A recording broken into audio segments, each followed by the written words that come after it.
вазири корҳои хориҷии Русия Сергей Лавров бо ҳамтои тоҷикаш Сироҷиддин Муҳриддин баъд аз мулоқоташон дар назди хабарнигорон аз натиҷаи он гузориш доданд. Сироҷиддин Муҳриддин гуфт, зимни мулоқот ба масъалаи ҳамкорӣ дар самти муҳоҷират таваҷҷуҳи махсус зоҳир карда шуд. ҳамзамон таваҷҷуҳи дӯстони русамонро ба масъалаи ҳанӯзам равшан набудани мақоми ҳуқуқии оилаҳои муҳоҷирони корӣ ва донишҷӯёни тоҷике ки дар донишгоҳҳои қаламрави Русия таҳсил мекунанд ҷалб кардем. мутаассифона шумораи шаҳрвандони Тоҷикистон ки вурудашон ба Русия манъ шудааст меафзояд. аксари онҳо бо ҷурмҳои хурду реза ба ин рӯйхат ворид шуданд.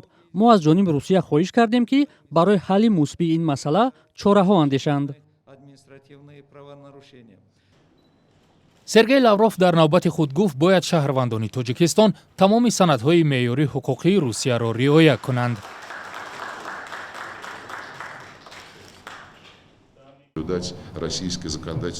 دوستان تاجیک ما وعده دادند که برای گذراندن کارهای فهماندهی میان مهاجران کاری درباره رعایت قانونگذاری روسیه چاره‌های علاوه‌ای می‌اندیشند تا حالت پیش نیاید که امروز ما درباره‌اش گفته ایستادیم.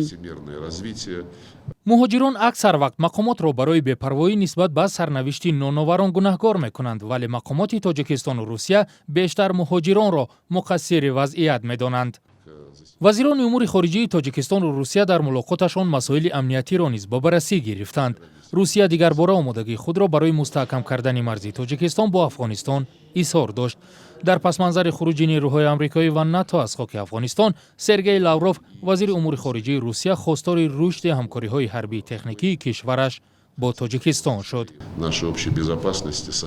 امنیت مشترک ما با وضع افغانستان بستگی دارد، در حالی که ایالات متحده آمریکا و ناتو نیروهای خود را از خاک آن بیرون میبرند. ما از فعال شوی تشکیلات‌های بین‌المللی تروریستی در ولایت‌های شمال افغانستان نگرانیم.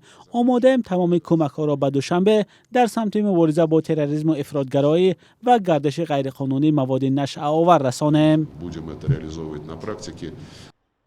سرگئی لاوروف در مسئله نیزای اخیری مرزی همیان تاجیکستان و قرقیزستان اظهار نظر کرد. ما دیروز درباره نمونه مثبتی از حالت نیزا به همکاری گذاشتن گفتیم که تاجیکستان و قرقیزستان نشان می‌دهند. ما بسیار شادیم که حالت‌های درگیری گذاشتن و از همه مهم این است که کشورها با دلیمیتاسیا و دمارکاسیون خط مرز گذاشتن. من فکر می‌کنم این نمونه بهترین برای تمام قلمرو پساشوروی است که با سبب‌های معلوم خط مرزها درست کشیده نشده است و امروز باید این کار جان‌ناک کرده شود. گردش مال میان تاجیکستان و روسیه در یک سال اخیر حدود 1 میلیارد دلار ایالات متحده آمریکا را تشکیل داده است. سیراجدین مهریدین گفت روسیه یکی از شریکان اساسی اقتصادی برای تاجیکستان باقی میماند. امریدین علیموف، علیشیر ظریفی، رادیو آزادی، دوشنبه.